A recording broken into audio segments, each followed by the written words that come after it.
Welcome everyone to Global Oneness Day, and welcome to the panel for Empowering Communities. I'm Dee Meyer, here with my colleague Nanette Kennedy. We are the Co-Operation Directors of Humanities Team, and we are so excited to be moderating the 60-minute panel Empowering Oneness Communities interview. It's great to have you all with us. We're really excited to have Anna Marie Patirsa, David Gershon, Dr. Dumasani Magadelela, and Dr. Gavin Anderson with us. As we get started, we'd like to thank all of the people participating today on the Amplified platform by phone, webcast, and replay. We have an enormous audience who have registered for Global Oneness Day and who are participating live during the summit. We want to thank the tens of thousands who are participating on the ground programs, including church events, programs in Mexico and Argentina, global rhythm circles, and other community events. This is our 7th year celebrating Global Oneness Day, and we've grown our number of registrations and listeners each year. Over 200,000 have registered to participate during this time frame. Thank you to each of you for helping Global Oneness Day to become our Earth Day for an awakened humanity. Community is an idea that has been around since the beginning of time. And as with everything else, what community means and how it works has had many shifts over the years. It seems as if the changes have never been so drastic and challenging as we are seeing today. The dream of our oneness is resounding and the movement is growing. From what is happening in the world right now, it's also painfully clear that we are lagging behind when it comes to turning our collective dreams into hows. Many believe that we're facing critical times, and unfortunately, the current social change tools at our disposal, the processes of changing legislation, passing laws, and adjusting the policies are not helpful in the least, and hampering at best. This panel discussion addresses our social issues in a more tangible way when we consider how we may empower people to voluntarily adopt new behaviors that would help them and their communities to operate from a higher level of consciousness and social usefulness, so we can realize more of our potential as a human species. Now, Nanette will introduce you to the panel guests. Thank you, and welcome everyone. And I'm going to introduce each of you individually, and when you just a brief hello, and then we'll get right into our questions. The panel members participating in this very important discussion today are all well respected for their expertise, involvement, and role in community empowerment. To read their more comprehensive CVs, you can visit the Empowering Community section on our Global Oneness Day website. But for the purpose of our discussions here today, we would now like to introduce each of our guests briefly. David Gershon is the co-founder and CEO of the Empowerment Institute. It's one of the world's foremost authorities on behavior change, community empowerment, and large system transformation. David, who applies his expertise to issues that require community, organizational, and societal change, has addressed a wide diversity of issues ranging from low-carbon lifestyles, livable neighborhoods, and sustainable communities, to organizational talent, development, corporate social engagement, and cultural transformation. Over the past 30 years, the empowerment programs that he has designed have won many awards, and a major academic research study described them as unsurpassed in changing behavior. David is the author of 11 books and co-directs the School for Transformative Social Change of the Empowerment Institute. He has lectured at Harvard, MIT, and Johns Hopkins, and served as an advisor to the Clinton White House and the United Nations on behavioral change and community empowerment issues. Welcome, David. Thank you. Appreciate it. Okay. Our next guest is Dumasani Magadelela, and I hope I didn't do that too poorly. Dumi is an African skills development specialist, certified executive coach, a trainer of coaches, a graduate academic supervisor, a mentor, and an international leadership development facilitator based in Midrand, South Africa. Dumi has extensive experience in leading teams and team engagement sessions, facilitating training workshops, leading organizational development and culture change, helping build team spirit among managers and executives working together, and in guiding strategic and executive engagement sessions and high-level international engagements. He is actively involved in initiatives to build African leadership skills, and his work is inclusive of all sectors and levels of society. Dumi holds a PhD in the behavioral sciences and is an accredited 9 Conversations in Leadership facilitator, and is a founding board member of the Premier African Coaching Accreditation Body. Welcome, Dumi. Thank you. Thank you very much. Great. Now I will introduce Gavin Anderson. Gavin has a rich history in enterprise creation and civic initiatives and in community enterprises throughout Botswana in Southern Africa. His experience also includes management consultancy, working across Southern Africa and in the Caribbean. Gavin is co-creator of Kwanda, a reality TV show on community transformation, and one of the pioneers of the Community Work Program, which now provides regular work opportunities to over 200,000 people across South Africa. He is also the co-founder of the Seriti Institute, which strengthens community organization for social health and economic development. Gavin is a distinguished fellow of the Chair in Development Education, housed at the University of South Africa, and a senior research associate of the Chair for Social Change at the University of Johannesburg. He holds a PhD in development studies from the Open University in the United Kingdom. Welcome, Gavin. Good day. Thank you very much indeed. Nice to be with you. It is nice for you to be with us. And last but not least, we have our colleague, Anna-Marie Petersa.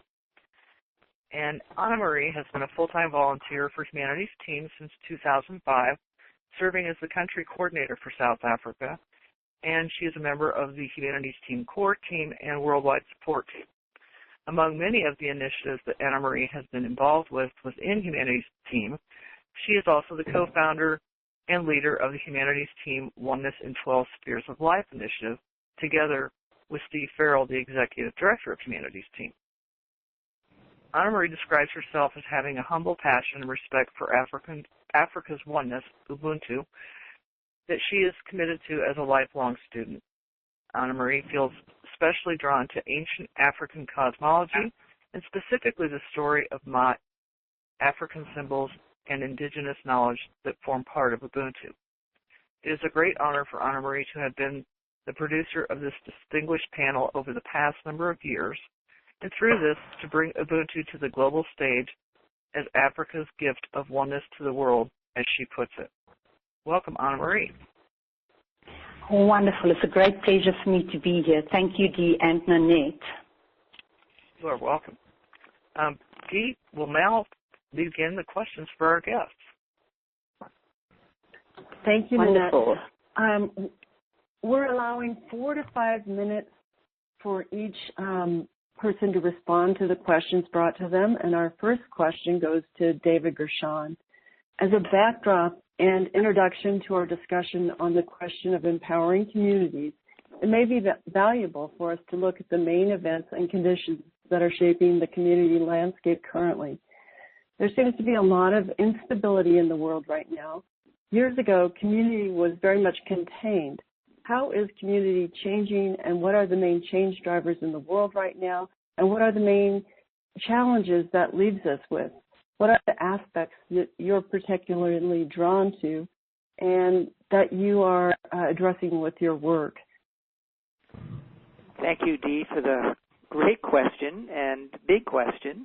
And also, I am just so honored to be part of Humanities Team's Global Oneness Vision, which is my organizing principle for my life, which is building a planetary unitive field that connects us and allows us to recognize we are connected at a deep and profound level as human beings and with our beautiful Earth itself. So here's an organizing principle that I work with and a context for how to think about social change, or at least how I think about social change. And it's a systems point of view on how to think about social change. So our world right now is quite challenged. And how do we hold it? How do we work with so much dysfunction? So from a systems point of view, what we see is that the social systems that make up our world, be they financial, economic, political, etc., are quite unstable because they can't meet the stresses that are placed upon them. When a system becomes unable to meet those stresses, it starts to break down and it starts to become dysfunctional. And when a system becomes dysfunctional, it starts to oscillate or perturbate. It's no longer stable, which has a downside, which is that it's broken and it can't serve what its goals are.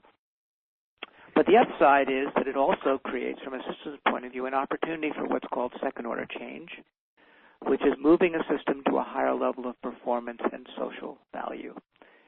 And my work is second-order change. I wrote a book on the topic called Social Change 2.0. And I want to just briefly also kind of make this in contradistinction to Social Change 1.0, which is what is currently being deployed to deal with all these broken social systems, which is trying to pass legislation or create financial incentives and social protest and awareness raising. And those are great when you just need incremental change. But when you need transformative change, they can't perform the job. And so that's the state of the world as I see it. And where community empowerment fits in is because second-order change basically is about empowerment. If you can't force people to change, if you can't pay them to change, if you can't cajole them to change, if you can't raise their awareness and hope that that will cause the change, then what's left is getting them to want to change. And getting them to want to change is around empowering them, to have a compelling vision that pulls them and the tools to enact that. And that can happen at the community level. So community empowerment, in short, is where the opportunity lies, and it's where the opportunity not only lies, but it's also where social systems can really be built, new ones, and modeled and scaled. Well, thank you, David. That's amazing. So the second order of change is getting people to want to change through empowerment. Annette has the next question. All righty. This question is for Dumi. Dumi, you were not only raised in what we can refer to as an indigenous community, you are also a respected Ubuntu writer, coach, and thought leader. We know that according to Ubuntu, community is the cornerstone of society. Taking into consideration David's discussion on the challenges that we are faced with today, what aspects of society, what challenges would you say pose the greatest test to society today? And how does community work from an Ubuntu perspective to address these issues?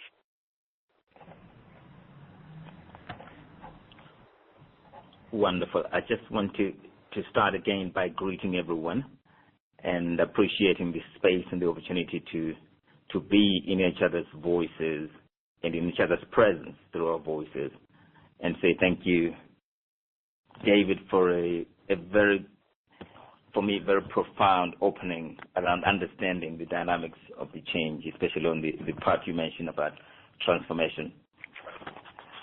So thank you, everyone. And I want to start answering the question by indicating that every community is indigenous where it is at. So the one very important thing that we do need to take into account is that community is relative, and also community is changing. So fundamentally, what we understood as meaning community has morphed into something that can be regarded as fundamentally virtual, many forms and aspects of community that we understand now.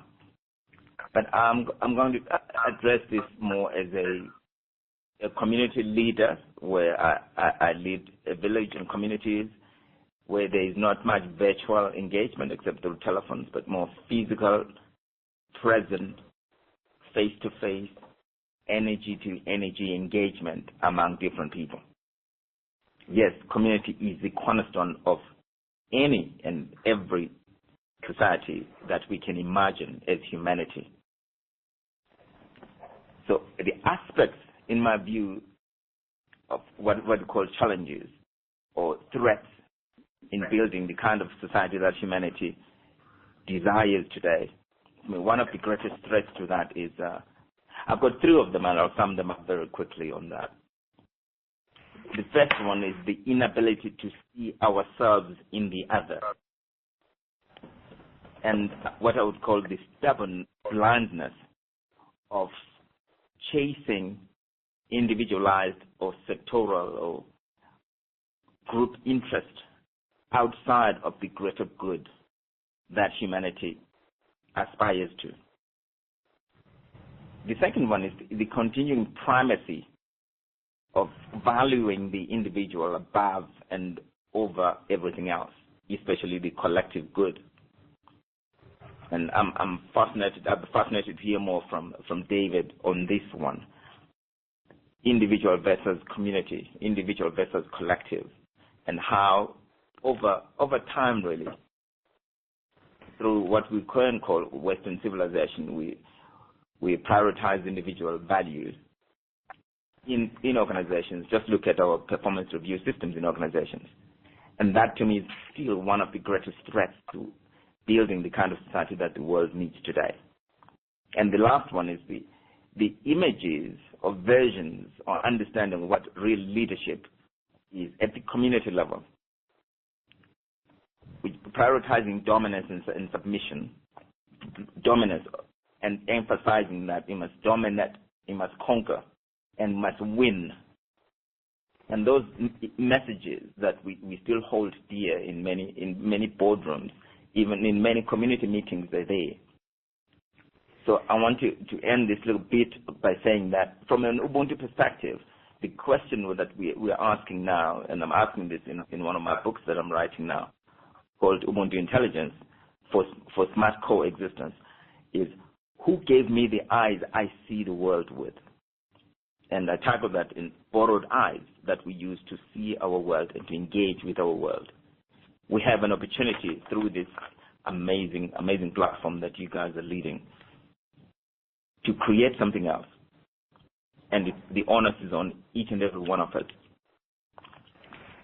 So thank you very much for the space, for this opportunity to engage. You're welcome. I really like the who gave me the eyes I see the world with. And that in itself could be a whole other hour discussion, but that's a great thought-provoking line. That truly is. The next question is for Gavin Anderson. As you know, we are celebrating Global Oneness today, Gavin.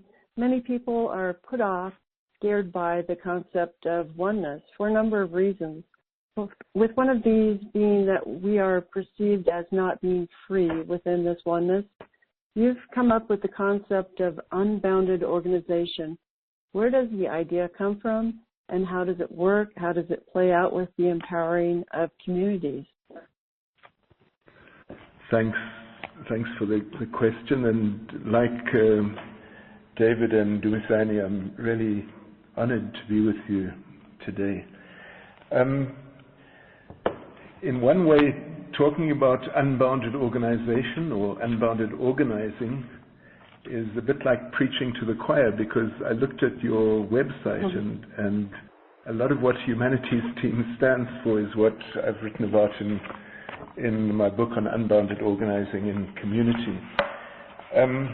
I think a good way to go in is through Dumisani's question, who gave me the eyes with which I see the world?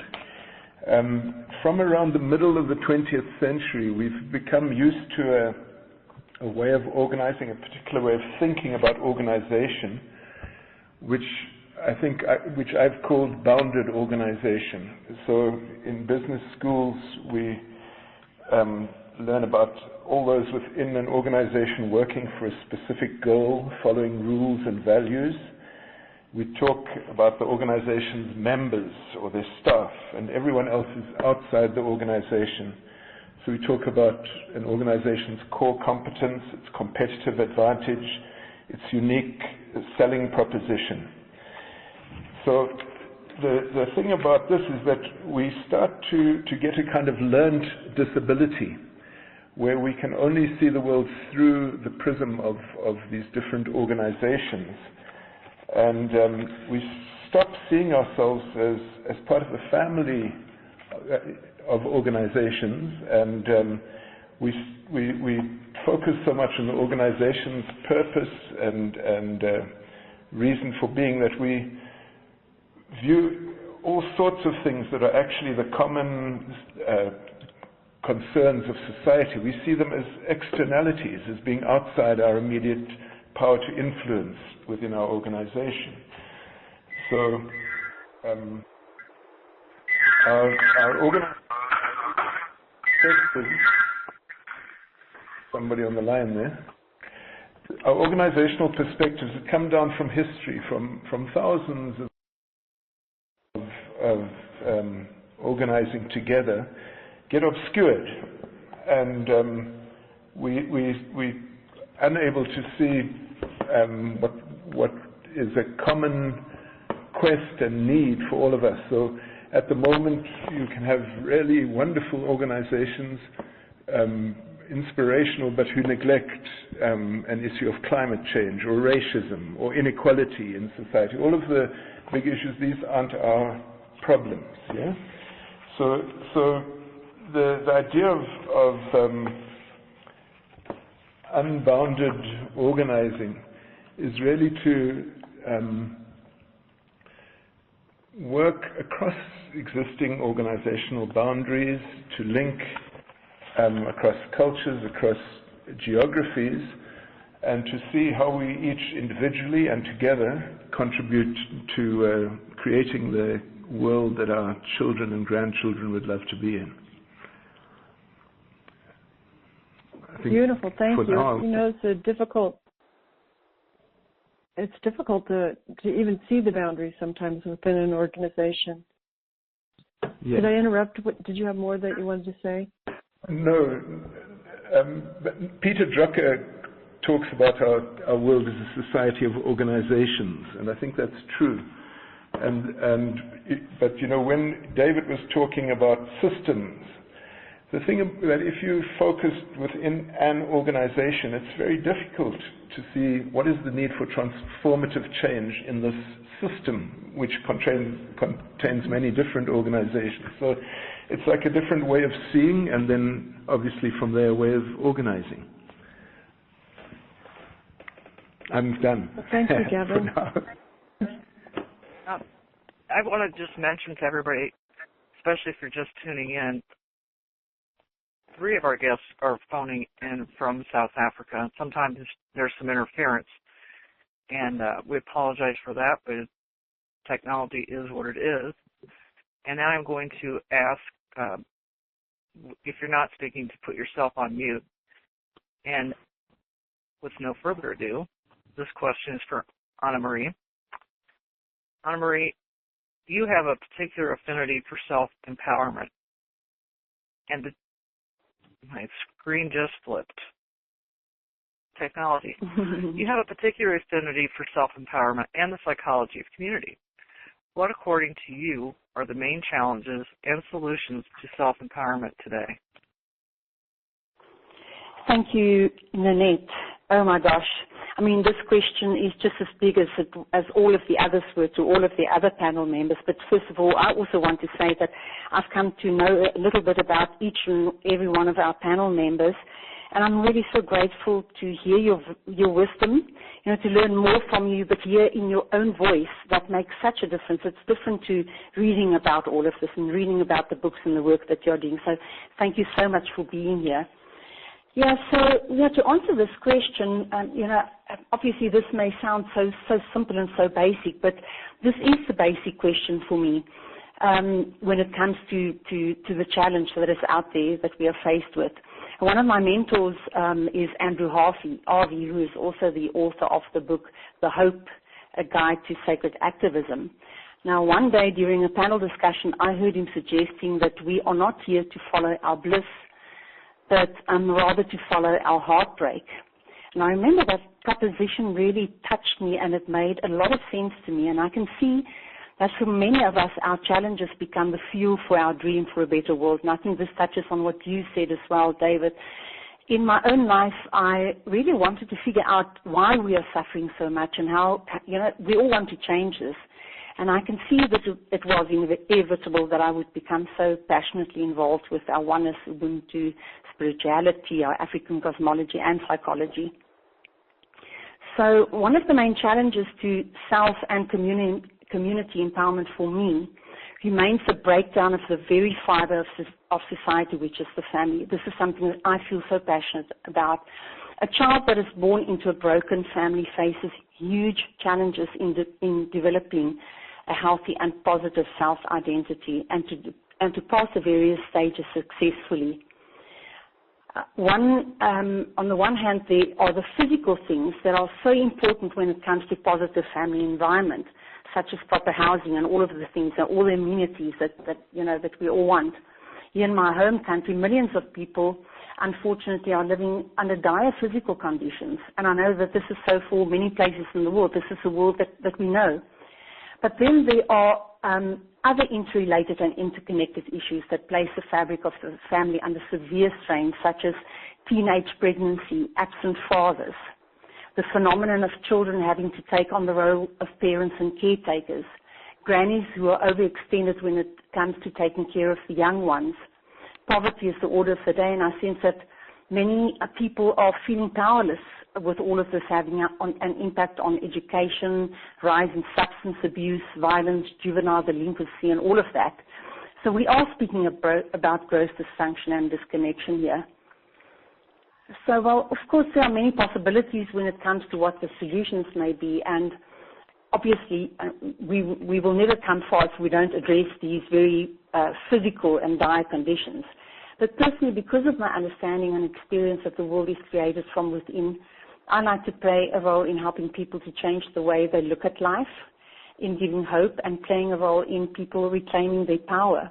And I humbly love to do so by sharing with people what I've come to learn about being human, about values and principles, our underlying oneness, family and the community, our cosmic connection, the fact that we are divine, that all of life is sacred, and that life and we as human beings, I think this is something that's very important, is not fixed, but in the process of becoming our highest potential.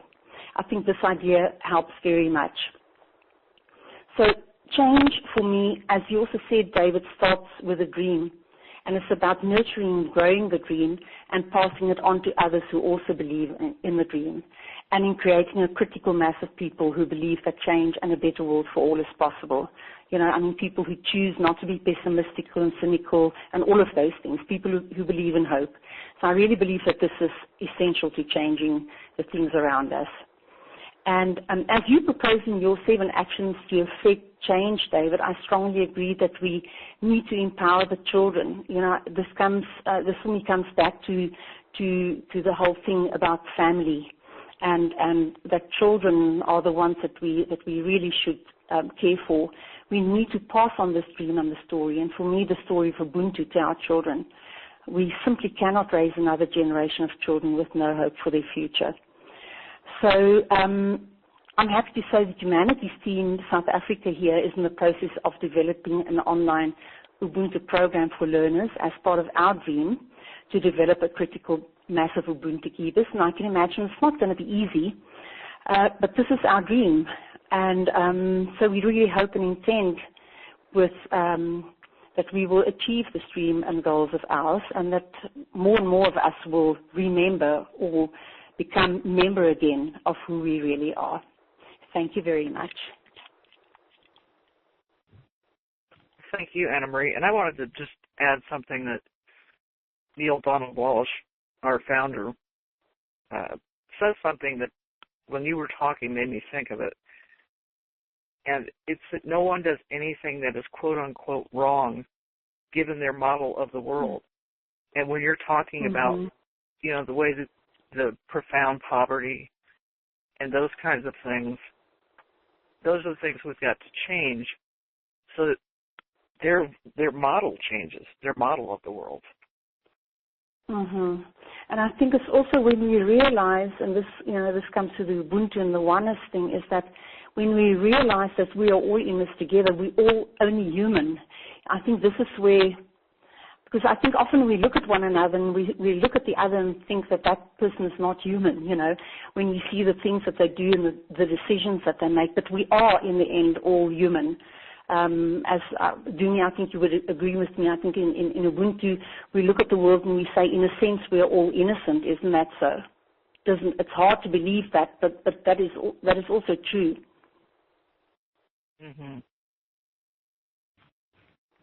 Over to you, Dee. So if I can chip in there. Please do. Say again, Dunia.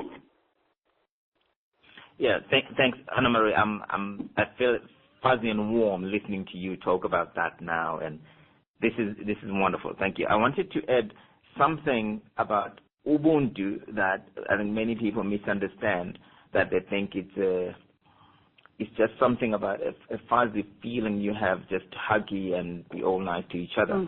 Ubuntu actually, essentially, the power of Ubuntu is in holding the individual in the collective, the individual and the collective accountable to each other. And it's essentially what the world needs if you look around. We have programmed ourselves over time to block and possibly label as weak our inherent natural response to care for one another. And we choose to separate and find difference up front without paying first attention to the very fact that our connectedness is inherent in who we are, in humanity, in being human beings. Yeah. So thanks, Anna Marie, for that. Thank you. I absolutely agree. So the last 30 minutes, we've covered a lot of ground. I'd like to invite panel members to respond to anything that they particularly want to about the previous conversations. We have 3 or 4 minutes that we could do that in.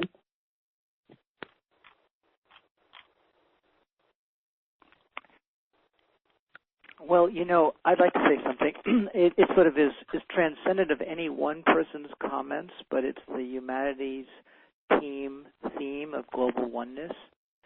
And that to me is so inspiring that someone stepped forward to hold that vision explicitly, as you guys have. And so, the ultimate strategy, or shall we say quest, is how to create this sense of oneness. And the opportunity now is upon us to do that. And, maybe we can turn the table here. Maybe, Anna Marie, you can speak on behalf of Humanities team, or Dee, or any of you, and we can add to your vision. How can we best support you in achieving your mission and your vision? We have a lot of tools and knowledge and networks, and I love what you're stepping up to do. Yeah, thank you for that question, David. I think, when you go to, we're working when you look at Humanities Team, we're a global organization, so we have global themes and initiatives that we decide on together as an organization to move forward on. And so, one of them, for example, is Global Oneness Day. So what we're inviting people to do on that day is, to in their own space, in whichever way, whether you're getting together as 2 people or whether you're getting together as a family or a community, to discuss this what is this oneness all about and how does it work, and also to celebrate it and all of that. So this whole Global Oneness Day, where we have the summit, where we have all of these panel discussions, and then obviously grassroots initiatives, and obviously the support of all of that helps us tremendously.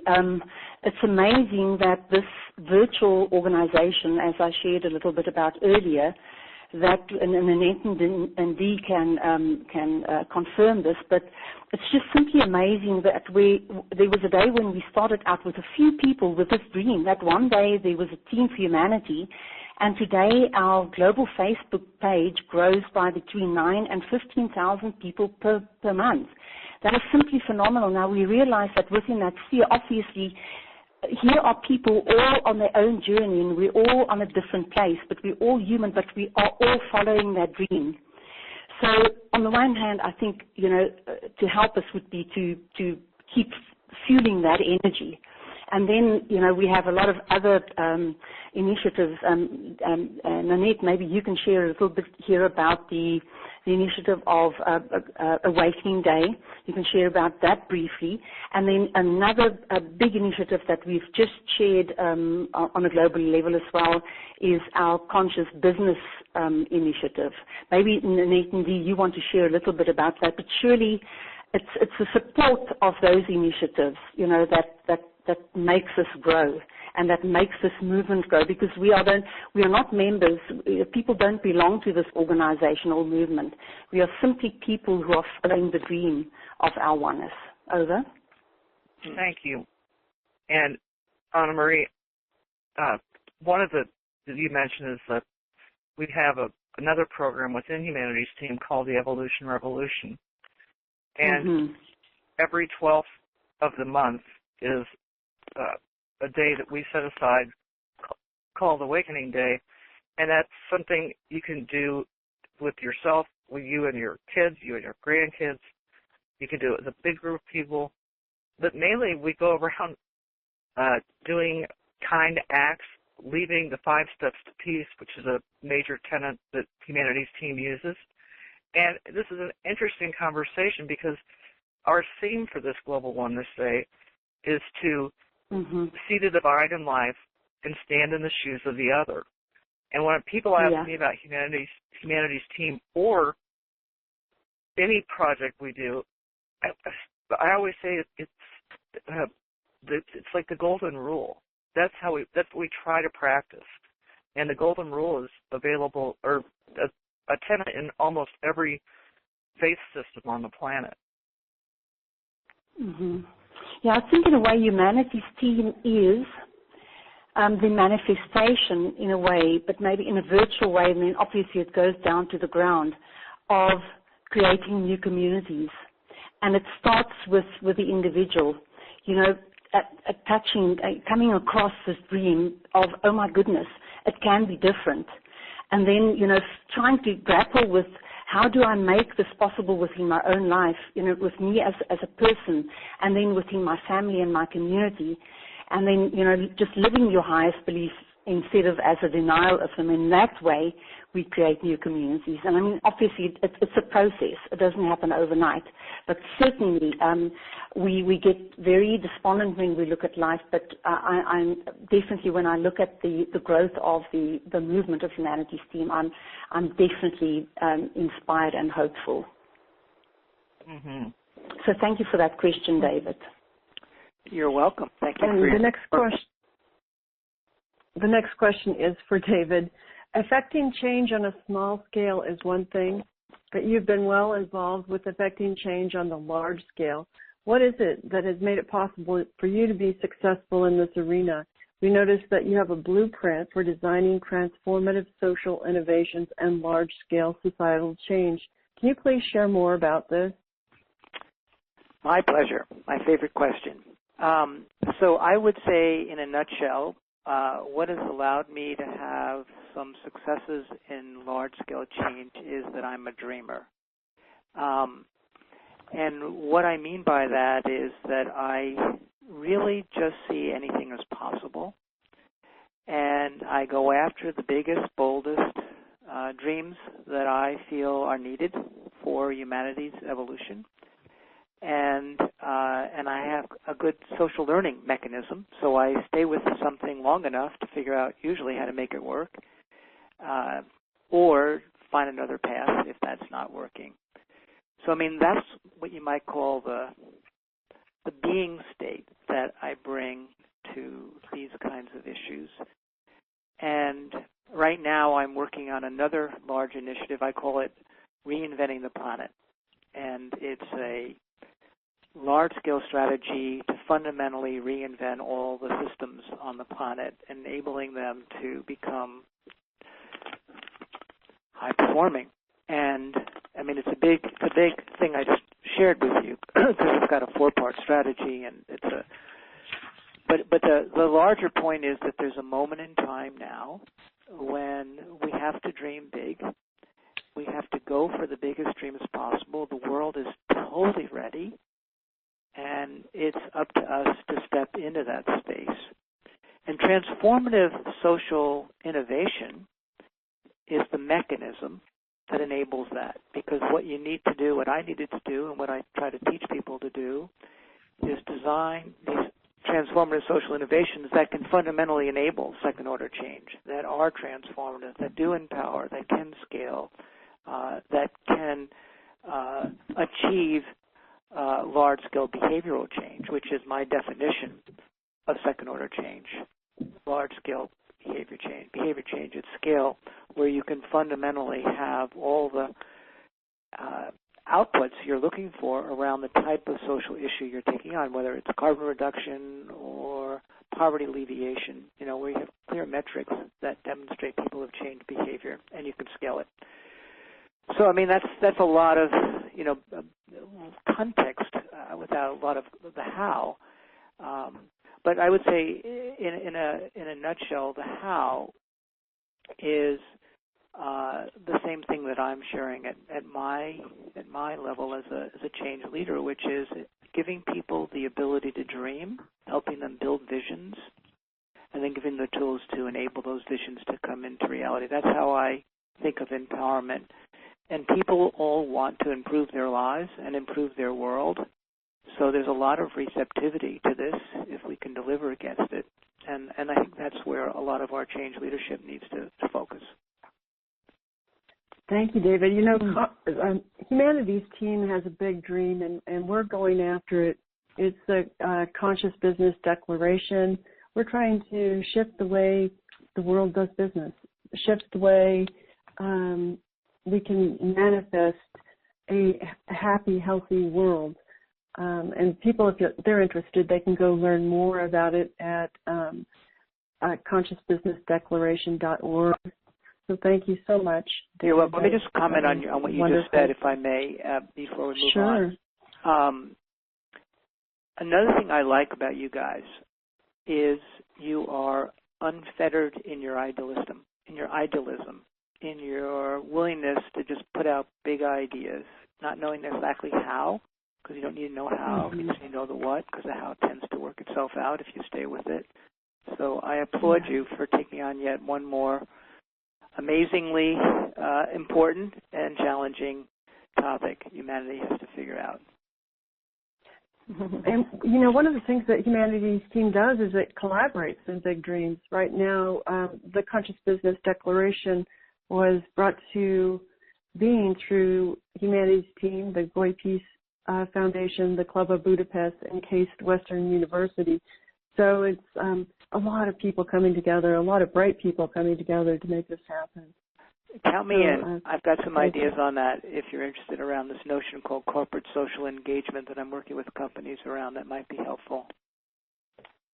Yeah, I'd love to talk more about that. So, Nanette? Great. Okay. This question, and thank you, David. We will be in touch. This question is for Jimmy. Along with the rise of the concept of empowerment, we have seen a great rise in the field of coaching. You are very much involved in this field of coaching and leadership, specifically in your role as a coach, trainer, and coaching schools, and also a leadership development facilitator from a coaching perspective. Can you share with us your views on coaching and on how oneness and Ubuntu come into play?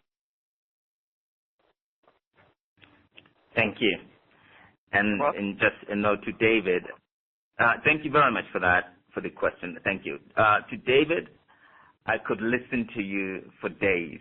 I love listening to that. And it resonates with me so much, from the dreamer part to just humanity's evolution and the change leadership and shifting the way we do business, starting right there. It links to my piece now, my response to the question. Thank you, so much for your kind words. Sure. Community empowerment, like coaching, like any real, lasting, sustainable form of transformation, is an inside job. So I'll package that briefly and say community empowerment is an inside job, meaning it starts within each person being inspired to see themselves in the new vision, the new dream that David is referring to. And I like what Anna Marie said earlier. We are divine beings, and all life is sacred. So it starts with that dream. So as a coach, training coaches, and coaching is exploding across South Africa and the rest of the African continent. The demand for coaching, because I'm involved in business schools and universities. We're running coaching programs for emerging coaches, aspiring coaches, retiring executives that want to be coaches. We're seeing a lot of interest in the field and discipline and the profession, in my view, what I call the calling of coaching and leadership development. The starting point for me in this, and I'll place the context in this way. By 2040 or 2050, and the World Bank, the IMF, BRICS, and other international multilateral bodies and agencies have said that Africa, by 2040 to 2050, will have the largest working population in the world, exceeding China and India. Now, just picture that and look at the number of young people on the African continent. Africa has the youngest population right now. Japan and Germany have the oldest populations in the world, at about an average of about 42 years of age. Africa is an average age of 19. So Africa is a teenager in the big scheme of things. And the youngest country in Africa with a population of average age of 15, which is Uganda. So Africa is a very young population, and these youngsters in schools, what Anna Marie was talking about, some of them very in poverty, not very well equipped. So it is up to us to change that. Hence, we're coaching a lot. I'm doing a lot of pro bono coaching, school principals, teachers, community leaders, equip them with those skills. So when I saw this topic, Anna Marie, thank you again, of community empowerment, for me, this is not just talk. And I'm glad that I'm in the presence of people that share the same vision, the same dream, David, of changing and transforming the world we live in. So we put those figures together.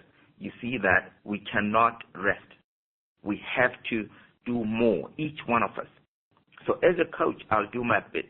As a leadership development facilitator, I'll do my bit, understanding that coaching is inspiring one to be more from within and to chase their dream of being the best they can be in whatever it is that one is doing. And it links up with Ubuntu and oneness in that way, that Ubuntu says we are together in this, and no one is left behind, and no one considers themselves better than the other. So we walk together, knowing that we are all socially responsible agents of the change that we desire as a community, as a society, and as the world. Thank you very much, guys. Oh, beautiful. You. Absolutely. I agree. And I would have never known, had we been not having this conversation, that the average age of the people in Africa is 19, which, some people might look at as an obstacle, but I would think this is a huge opportunity, and it's going to take the whole globe to come together. Absolutely, Deb. It's a massive opportunity, and the window of opportunity, though, is not always going to be open. Yeah. True. Right. The next question is for Gavin. People who have shared about the massive impact that you have on the ground when it comes to empowering communities, speak of this with excitement and a lot of respect. You speak of a method called Organization Workshop that has been coming a long time and that has been well tested for large group capacity in economic and social development. We've a challenge to pay simultaneous attention to economic and social issues affecting the community. Can you please tell us more about your work and approach of grassroots level? Sure. Thank you. So, like Jumi, I found myself listening to David with smiles playing all across my face. And so maybe the way in is to use his phrase. So the organization workshop is really a way of reinventing the planet one community at a time. In fact, we've stopped talking so much about the organizational workshop, which is the kernel of the method, and talk more about the Kwanda process, because everyone understands the workshop as having a beginning and an ending, whereas it's really a catalyst for ongoing transformation within a community. The Kwanda process is really a method for learning new repertoires of organization at community level. So it's a method for cultural change, to change the way we do things around here. And I think a core understanding is that community empowerment is not about a little project here and another project there, but it's about tackling the whole activity system at once and providing the means for people to really achieve the dreams and best imaginations of who they could be. So it starts with a very deep and meaningful community consultation, trying to understand the assets and ways of life that people respect and benefit from, and their imaginations for the future. And then to try and almost create, that dream of what the community could be, what economic shifts are needed, what social initiatives need to come into being, what institutional changes, in other words, what needs to change in the relationships between people or the ways of doing things, the agreed ways of doing things. And having done all that, you then assemble all the means to do it, the tools, the materials, the plants, the trees, and a large number of people. So we worked at the end of last year in a place called Western Area with 411 people, worked together for a period of 2 months. And the first thing they do is they ask to form themselves into an enterprise. And once they've done that, get handed all the tools and equipment and cars, offices, everything that's needed to run a large organization. The work that they then have an opportunity to contract to do is precisely all the breakdown of all this grand dream of what we'd like to see in the future. So they in Western Area, created an anchor farm with outgrower farms linked to it. It changed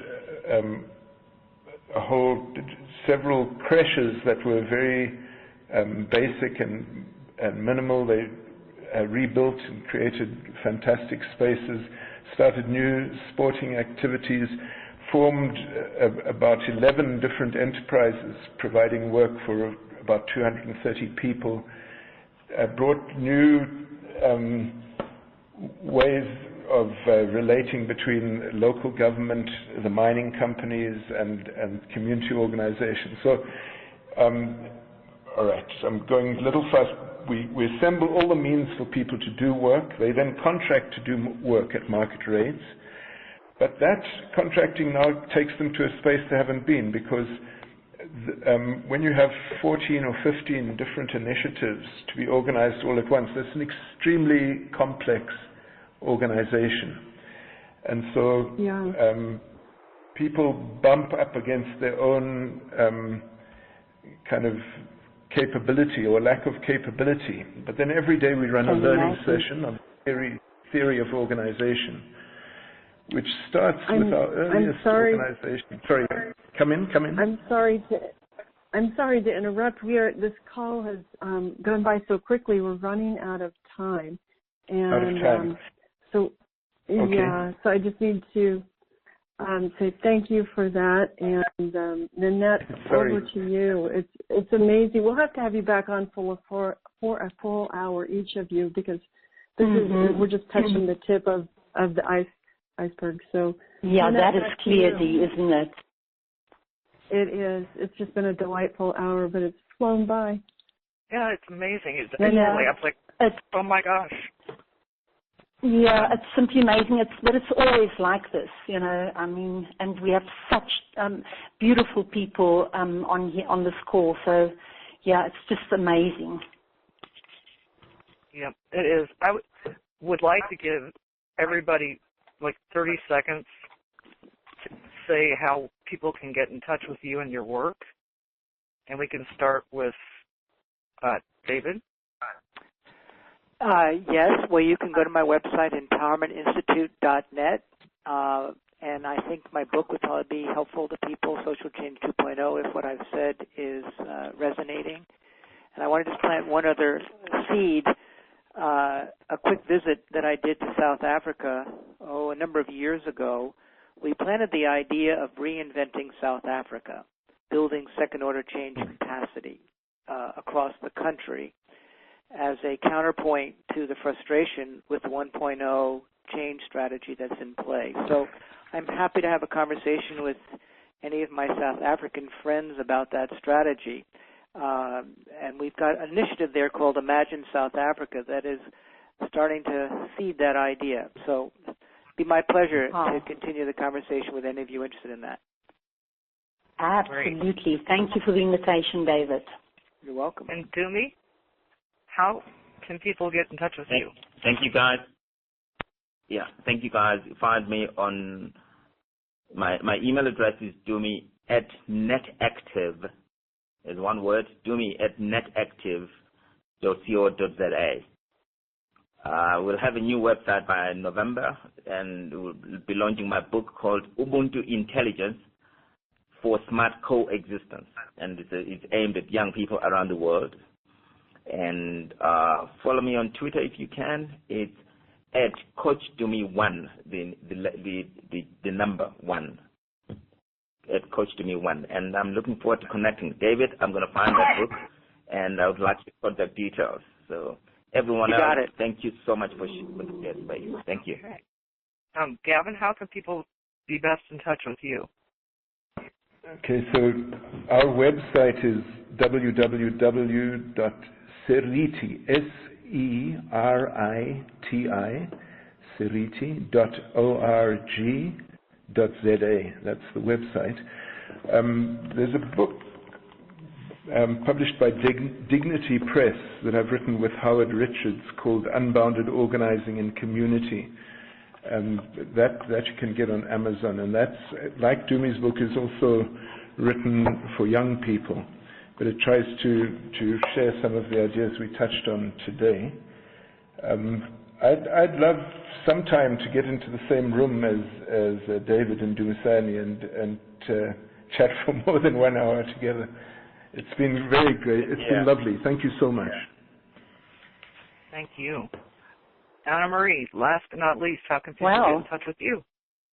Well, people know, the way to get me is to look up Humanities Team South Africa, and that is where they will find us. We are on Facebook, and we have a website. That is where we are. I'm so happy to be involved with Humanities Team and the different initiatives that we are busy with. I specifically with Oneness in 12 Spheres of Life, and here in South Africa in creating a critical mass of Ubuntu keepers. I'm also writing my first book on Ubuntu that I really pray and hope can see the light of day sooner than later. It's been a great pleasure to be with all of you. Thank you, Dee and Annette, and to the wonderful panel members here. I'm looking forward for the whole of the world to listen to this conversation. Okay, and thank you, everybody. Steve Farrell is up next with our keynote speaker and our honorary chairman for Global Oneness Day, Deepak Chopra. We will now go into our oneness moment of silence so that we can connect with the divine and each other.